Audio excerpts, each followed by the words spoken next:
1 KG পাথর, তারপরে তার আগে ছিল কাঁচির 500 আছেন না, তারপরে আসলো পাখির 80 ওজন, তারপরে আসলো কাঁটা, তারপরে আসলো মিষ্টি মাপা কাঁটা, 2 দিকে পাল্লা ছোট ছোট কাঁটা আসলো, তারপরে আসলো মিটার, তারপরে কি এই মাপত কম দেওয়া আর বেশি লওয়া কি কম হচ্ছে? হ্যাঁ, এই কথা কোন টাকা কম হচ্ছে, আরো চুরি বেশি হচ্ছে। খালি যদি ½ কেজি কম হয় বস্তা, ওই 2 কেজি কম ধরে। আর যদি মিটারের মাপের লেগে বুড়ে লোক দিয়ে আনা চাইতে ধরে 6 কেজি ধান বেশি দেয়, হয় না? এগুলা দুর্নীতি বন্ধ করতে গেলে আগে হাত ভালো করা লাগবে। যারা ইমানদার তাদের দায়িত্ব এই পৃথিবীতে কোরআনের পার্লামেন্টের পক্ষে জীবন তৈরি করা। এই কথা কার? আল্লাহ। তাহলে হাত ভালো আগে করা দরকার ছিল না? আমার রাস্তা লাগবে না, কারেন্ট লাগবে না, কিচ্ছু লাগবে না, সরকার যদি আইন করে এই হাত দিয়ে ভালো লোক ভোট দেওয়া লাগবে, উই বেকারে ভোট দিবি। কিন্তু আপনি ভোট চুরি করে আমার করছেন, কোনো কথা কব না, খালি দেখা চলবি, শোনা চলবি, কোয়া দেবে না।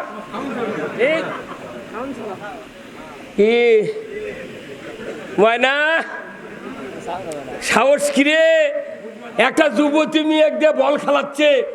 আফসোস, যে দেশে শতকরা 87% মুসলমানের দাবিদার, সেই দেশে ইন্টারের ছাত্রী, ক্লাস 10-এর ছাত্রী, 9-এর ছাত্রী, 8-এর ছাত্রী গোলাপ, তাদেরকে দিয়ে বাংলাদেশে বল খেলানো হয়। টেলিভিশনে কয় বিদেশের মাটিতে বাংলাদেশের গৌরব উজ্জ্বল মহিলারা আমাদেরকে স্থান করে দিয়েছে। এই কথা কোন টাকা?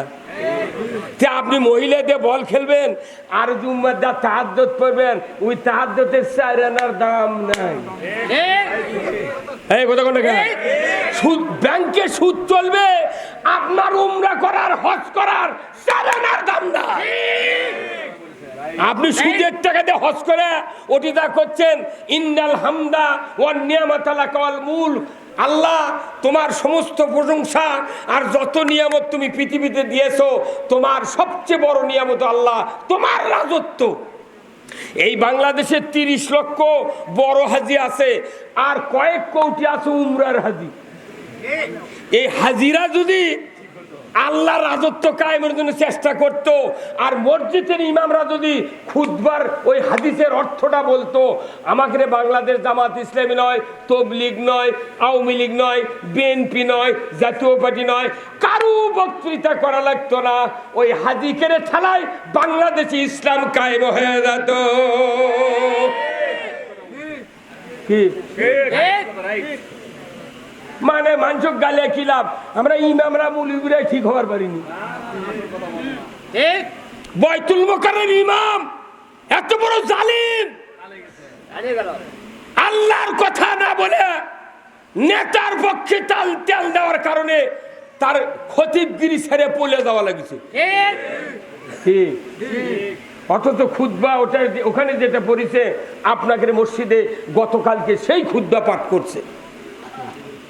আমার ভাইরা, আল্লাহ রাব্বুল আলামিন কোরআনুল কারিমে সূরা নহল 90 নম্বর আয়াত আল্লাহ তাআলা সানি খুতবার ভেতরে আশরাফ আলী থানভী একটা আয়াত লিপিবদ্ধ করে রেখেছেন।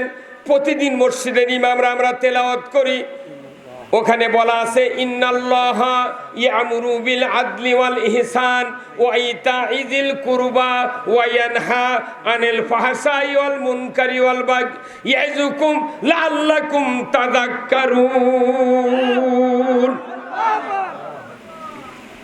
আমার আল্লাহ বলেছেন, নিশ্চয় আমি আল্লাহ আমার পক্ষ থেকে আদেশ করতেছি, তোমরা 3টা কাজ অবশ্যই করবে। 1 নাম্বার, ন্যায় বিচার সমাজে কায়েম করবে। দরিকন আল্লাহু আকবার।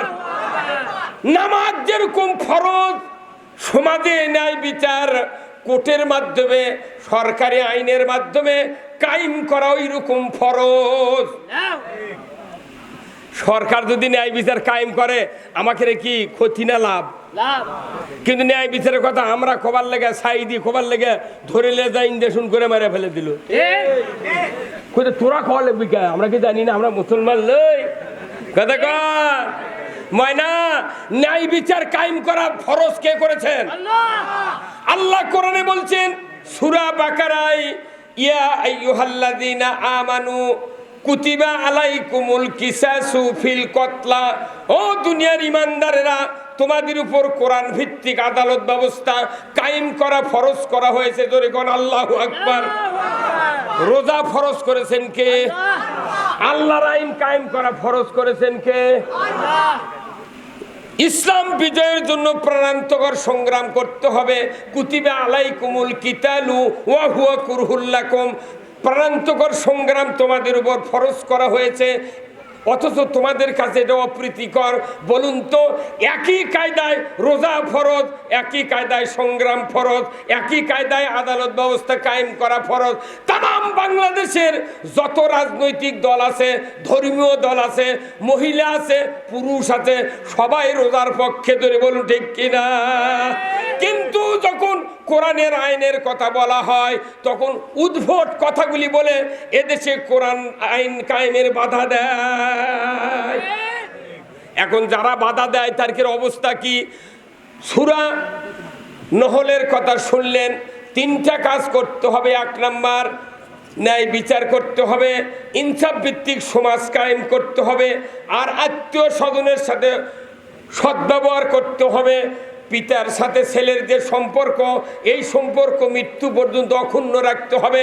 বড় ভাই হিসেবে বোনের সাথে যে জমি নিয়ে গন্ডগোল, ওই বোনকে 1 শতক মাটি কম দেওয়া যাবে না। এই বক্তৃতা প্রতিদিন শুক্রবার মসজিদের ইমাম দেয়। ওই গাউতি মুট্টা সম্পত্তি বেটা করে লেগে দিয়ে বিটি করছে, মা তোর জন্য খালি দোয়া।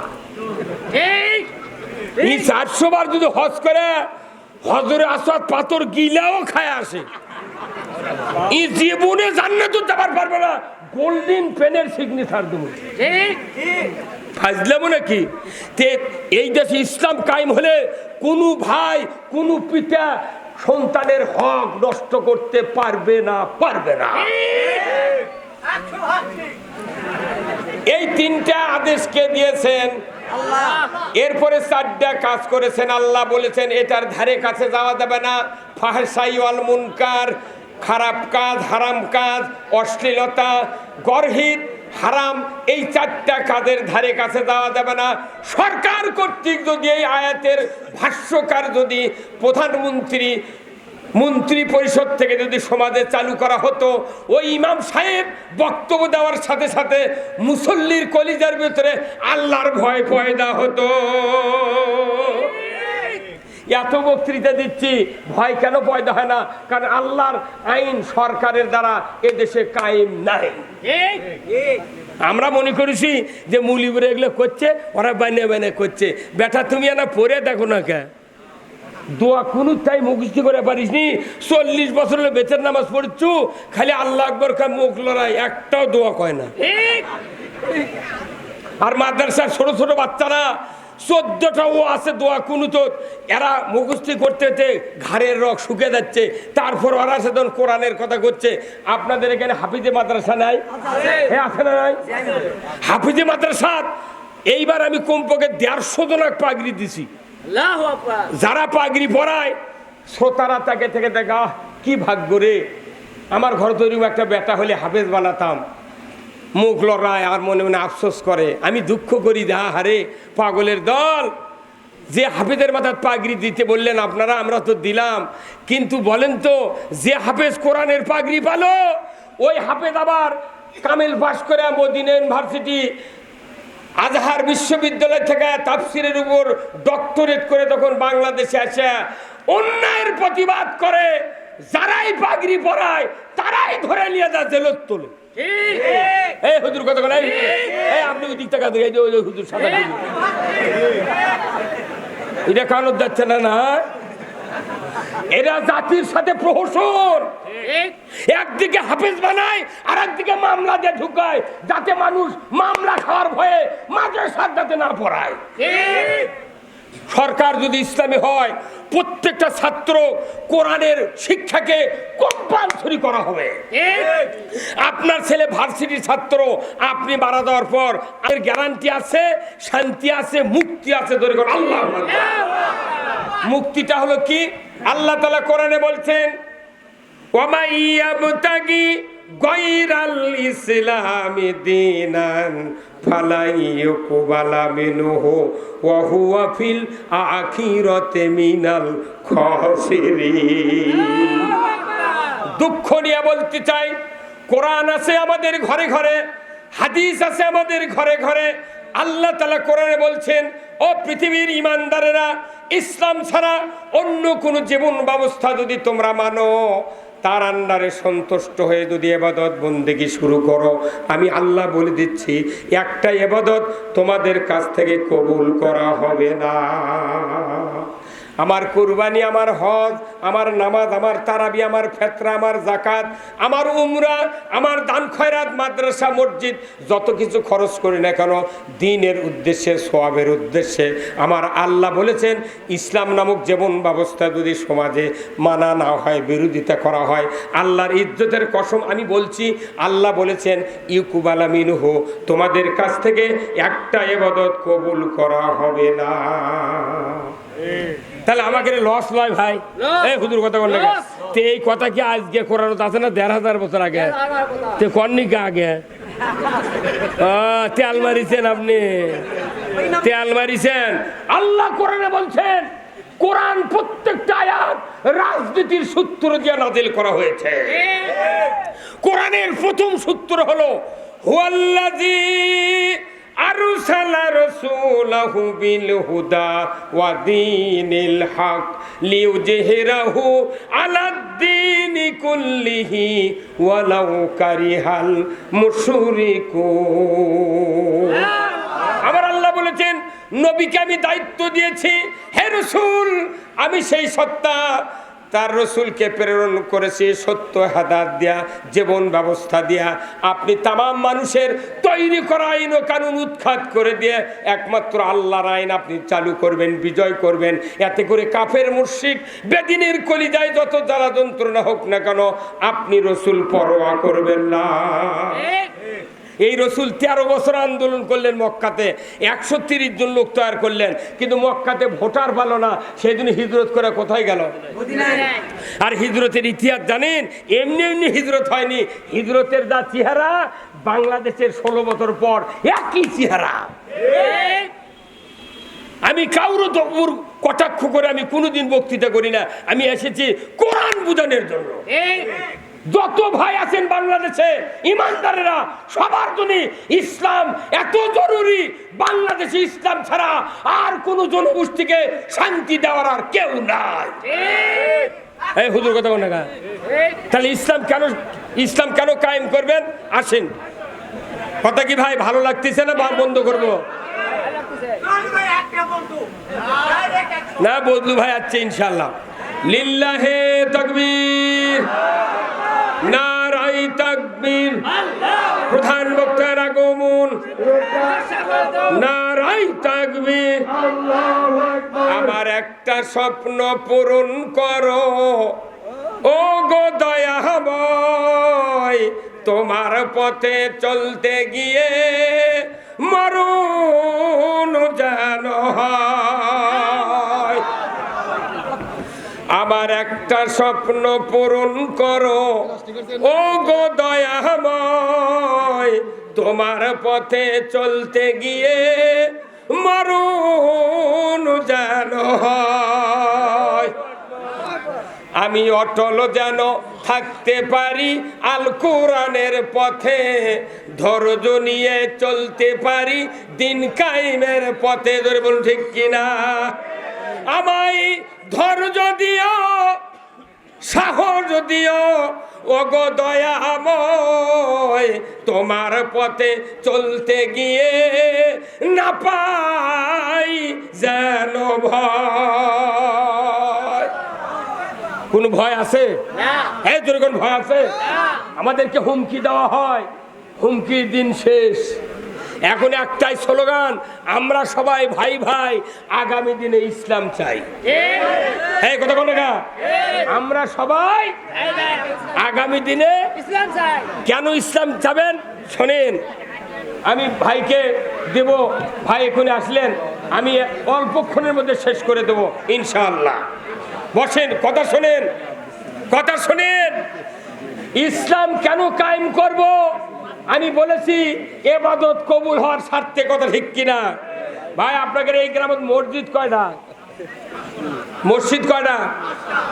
5টা মসজিদ, 5টা খুতবা হয়, কথা ঠিক কিনা? আচ্ছা, এই খুতবার একটা আয়াত আমি পড়েছি যে 3টা হুকুম মানা লাগবে আল্লাহর, আর 4টা বাদ দেওয়া লাগবে। আর একটাও বাংলাদেশে ফুলফিল হচ্ছে না। খালি মৌলবি খুতবা পড়ে আর কালিয়া বাড়িতে ঘুম পারে, একটা কাম মসজিদ হয় না। আমি 47 বছর ইমামতি করছি, একটা মসজিদের মুতাল্লিক ভালো বানাবার পারিনি। কথা কোন পারে? মুতাল্লির যে কি অসুবিধা হয়, কোরআনের কথা আমার থেকে ওই বেশি বোঝে। যখনই আল্লাহর আইনের কথা কয়, তখনই মুতাল্লি আগে থেকে কয়। তখন আমি তাকে দেখি মুতাল্লির গলা, কে ভাই কি তোর মানুষের মধ্যে কথাগুলো ঠাইছে ধরবি তো মুখটা দিরা, তখন চোখ দিয়ে কয় হুজুর মানে কি করছেন? হারিবা বাংলাদেশের মোটটা ইমাম, মোতাল্লি, মসজিদ কমিটি, সভা কমিটি, মাঠ কমিটি, হাট কমিটি, বাজার কমিটি, সিএনজি কমিটি, সকলের কাছে জিম্মি। যাই যখন ক্ষমতার যায়, তাই মসজিদের সভাপতি, হাটের সভাপতি, স্ট্যান্ডের সভাপতি, সিএনজির সভাপতি, এই গরুর হাটের সভাপতি, তার রেজিস্ট্রি অফিসের সভাপতি, মোট সভাপতি লিখতে লিখতে যখন পথ ফুরে দেয়, তখন ওরকম ঠিক না রাখবার লাগে কয় তুই পায়খানার সভাপতি। কত কথা কেন পায়খানার সভাপতি হবি তোর ওই বোঝা থেকে টাকা তুলবি, তোর এত টাকা তোলার লোককে। এখন আর একটা হাদিসের কথা শুনলে আশ্চর্য হয়ে যাবেন, কেন ইসলাম দরকার, কেন কোরআনের শাসন দরকার, কেন কোরআনের রাজত্ব দরকার। খুতবাতুল হাকাম সূরা নহলের 90 নম্বর আয়াতের পরই আল্লাহ রসুলের একটা হাদিস, ও সুলতানু জিল্লুল্লাহি ফিল আরদি মান আহানা সুলতানাল্লাহি ফিল আরদি আহানাহুল্লাহ। আমার নবী বলেছেন, ও পৃথিবীর মানুষেরা, ন্যায়পরায়ণ শাসক আল্লাহর ছায়া সদৃশ্য, যে বা যাহারা ন্যায়পরায়ণ শাসক কায়েম হয়ে গেছে তাকে অপমান করলো কিংবা ন্যায়পরায়ণ শাসক কায়েমের বিরোধিতা করলো, আমার নবী বলেছেন সে যেন স্বয়ং আল্লাহর বিরোধিতা করলো। এই কথা হলো নাকি? এখন আর ঠিক করছে না। যারা ন্যায়পরায়ণ শাসক কায়েমের বিরোধিতা করবে, এদের বিরোধিতা কার সাথে করা হলো? আল্লাহর সাথে বিরোধিতা করে ফেরাউন বাঁচিছে। ফেরাউন কিয়ামত পর্যন্ত কথা কবি কি বড় আল্লাহ পৃথিবী পাঠাচ্ছে রে। 5,500 বছর পর সুটকি ফেরাউন হাসিয়া দাঁতবার করছে। আবার 3 দিন হলে করছে তোর নাম কি? করছে আমার নাম ফেরাউন। তোর এই অবস্থা কে? করছে আমি জালিম আসুন। তোকে সুটকি করে রাখলো কে? মাটি দিল না কে? করছে এটা জালিম করুক শিক্ষা দেওয়ার জন্য আমাকে ইনকা করে থকতে। আল্লাহ আকবার। নমরুদক জুতা পিটা মারিছে কে? সে আল্লাহ এখনো আছে ময়না, সে আল্লাহ কোনো বাটাম ফাটাবি। এইবার আল্লাহ পৃথিবীতে তার কুদরতি হাত দিয়ে পৃথিবীর মানুষের আর এই দুঃখ দুর্দশা আল্লাহ দেখবেন না। আগামী দিনে বাংলাদেশে কোরআনের রাষ্ট্র ইনশাল্লাহ কায়েম হবেই হবে। কারা কারা চান দুহাত তুলে আল্লাহকে দেখা। নারায়ে তাকবীর, নারায়ে তাকবীর। আল কোরআনের আলো, আল কোরআনের আলো, কোরআন হাদিস যেখানে, আলিম উলামা যেখানে, পীর বুজুর্গ যেখানে, দুনিয়ার মুসলিম, বাংলার মুসলিম, জয়পুরহাটের মুসলিম, কালায়ের মুসলিম, বেগুন গ্রামের মুসলিম, আব্দুর রহমান হাজী সাহেবের গ্রামের মুসলমান, লিল্লাহে তাকবীর। কাক দেখালেন হাত, এই কয়টা হাত যদি আপনারা ঠিক করে পারেন, এই কালায় আর ক্ষেতলাল দখল হয়ে যাবে। এই কথা বল না, আপনি ভালো ফসল পাবার চাইলে ভালো করে জমি এই শ্রাবণ মাসে ভাদ্র মাসে লাগান লাগবে। আপনি জমি না লেগে বড় কাশিলে যে আগুন মাসে ধান কাটবে ধান, ওই কাশিতে আপনার গলা কাটবি মানুষ। তুই ভেমো লাগাসনি, কার ধান কাটবে বাটাম ফাটাবি কতক্ষণ। এই জন্য আসুন, আমরা বাংলাদেশে ইসলাম কায়েম করতে চাই, কারো বিরুদ্ধে কথা বলবো না। ইসলাম হলো আল্লাহর, আমাদের জন্য উনি পাঠাইছেন। এই ইসলাম কায়েম করলে সুদ হারাম হবে, পর্দা ফরজ হবে, নামাজ কায়েম হবে, জাকাত চালু হবে। কতক্ষণ টাকা যখনই সরকার ক্ষমতায় যাবে, ইসলামী সরকার, প্রথম কাজ হবে খাদ্য, বস্ত্র, চিকিৎসা, শিক্ষা, বাসস্থান, এই 5টা মৌলিক চাহিদা আল্লাহ তাআলার হুকুমে দেশে কায়েম করা হবে। এই 5টা অধিকার যখন কায়েম হবে, দেশে চুরি হবে না, নামাজ কাদা কেউ পড়বে না। আমরা মানুষের পেটত